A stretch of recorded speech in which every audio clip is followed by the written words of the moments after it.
Assalamualaikum warahmatullahi wabarakatuh. Malam para sedulur YouTube, ketemu lagi dengan saya Agung Wijanarko. Oke para sedulur, di malam hari ini seperti biasa saya ingin mengajak para sedulur-sedulur saya, sobat-sobat saya, teman-teman saya yang sudah subscribe dan join di kanal YouTube saya ini untuk ngobrol santai seputaran peta perpolitikan di negara kita ini menjelang Pilpres dan Pemilu 2024 nanti yang semakin hari tampaknya semakin mendekat ya teman-teman. Nah teman-teman, nah, akhir-akhir ini kita tentunya sangat prihatin sekali ya. Saya pribadi sangat prihatin sekali.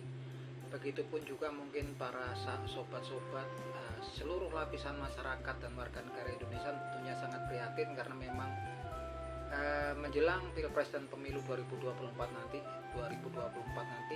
ini saat ini banyak peristiwa-peristiwa terjadi yang sangat saya pikir tragis ya, sangat menyedihkan sekali ya, gitu kan, untuk sebuah bangsa yang memang sudah panjang sejarahnya ya.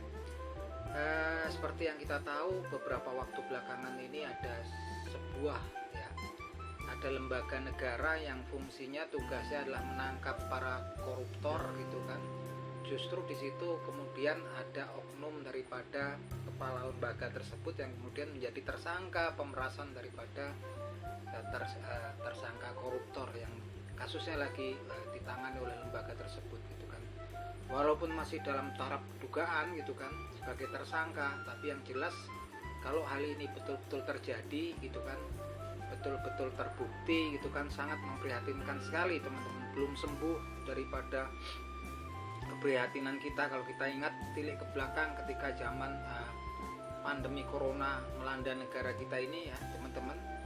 Dulu banyak masyarakat yang mengalami kesulitan ya, karena memang harus banyak yang kemudian berhenti bekerja gitu kan, harus dirumahkan oleh perusahaan tempat bekerja gitu kan. Ketika ada bantuan sosial pun ternyata malah kemudian terjadi kasus korupsi ya di lembaga di kementerian sosial gitu kan. Yang ini sangat memprihatinkan sekali ketika harus menyalurkan untuk orang-orang yang susah justru kemudian malah dikorupsi. Oke lah, itu udah lewat gitu kan. Kesininya ini kemudian malah ada lembaga yang memang tugasnya untuk menangkap para koruptor gitu kan, melakukan pencegahan dan penangkapan para koruptor. Justru di situ oknum pimpinan daripada lembaga tersebut menjadi tersangka pemerasan terhadap salah satu tersangka koruptor gitu kan.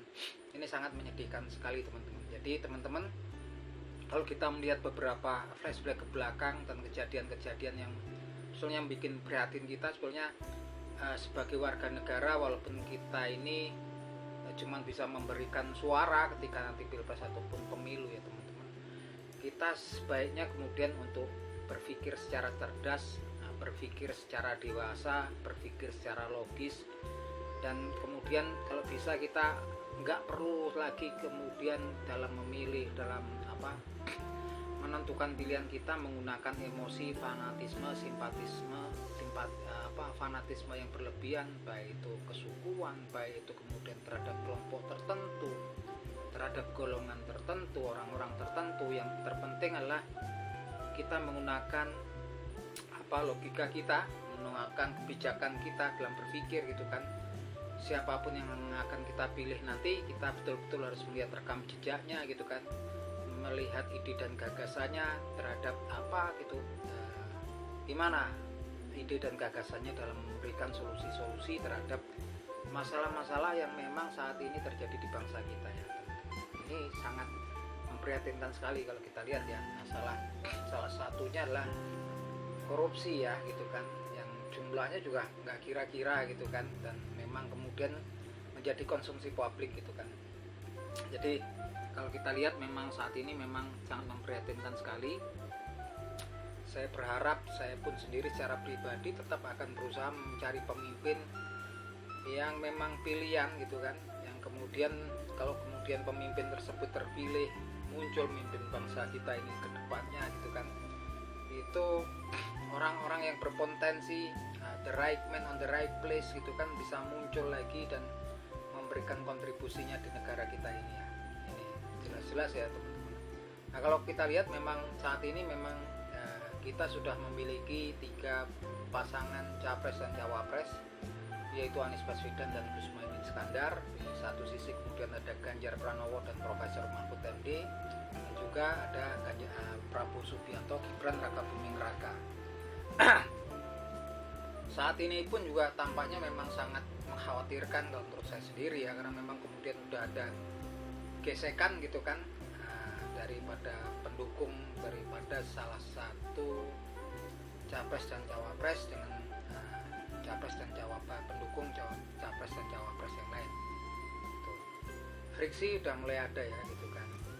Dan walaupun di permukaan nggak tampak, tapi di bawah tuh sebetulnya di dalamnya udah jelas sekali gitu kan. Kalau saya sendiri pribadi gitu kan, kalau melihat ke depan gitu kan, salah satu tokoh yang memang saya berharap banyak di situ adalah Anies Baswedan dan Gus Muhaimin Iskandar gitu kan. Kalau kita lihat memang Anies Baswedan ini betul-betul dia tokoh dari luar partai gitu kan, yang bawa juga Partai Nasdem di bawah kendali Bapak Surya Paloh, yang saya lihat, saya yakin punya komitmen dan kredibilitas gitu kan dalam memberikan solusi-solusi ataupun pemecahan masalah ya dalam untuk bangsa dan negara kita di kemudian hari itu kan. Salah satunya Anies Baswedan ini non partaian gitu kan, non partai yang memang kemudian diangkat diusung oleh beberapa partai yang mengusung koalisi perubahan, yang memang kemudian menawarkan ide dan gagasan perubahan ke depannya. Tentunya perubahan yang lebih baik ya. Kita lihat memang kemudian saat ini sistem memang lagi banyak oknum-oknum yang memang kemudian bermasalah ya, yang ada di lembaga-lembaga negara ya, seperti yang kita tahu. Kalau di masa pandemi corona ada di korupsi di lembaga sosial gitu kan, lembaga Kementerian Sosial di sini. Terus belum lama ini adalah masalah kemudian salah satu lembaga yang untuk menangani korupsi gitu kan. Nah, kita berharap banyak sebagai warga negara, masyarakat hanya bisa berharap banyak kalau yang pemimpin yang terpilih nanti adalah pemimpin yang memang betul-betul memiliki kemampuan, keberanian gitu kan. Kalau saya lihat memang Anies Baswedan ini sangat ideal ya, dan saya berharap kalau nanti juga insya Allah Anies Baswedan dan Gus Muhaimin Iskandar ini bisa menang di kompetisi Pilpres 2024 yang tentunya sangat berat ya, karena kompetisinya juga ketat. Saya berharap dengan kalau kemudian Anies Baswedan ini menang, orang-orang yang memang memiliki kemampuan untuk memberikan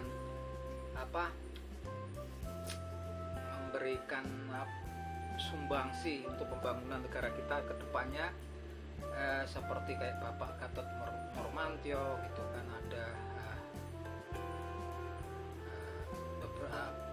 kemudian kayak Bapak Novel Baswedan, itu bisa muncul lagi ya teman-teman, bisa muncul lagi, karena saya yakin orang-orang tersebut kalau saya lihat memang memiliki kemampuan, kredibilitas, memiliki keberanian kemudian untuk memberikan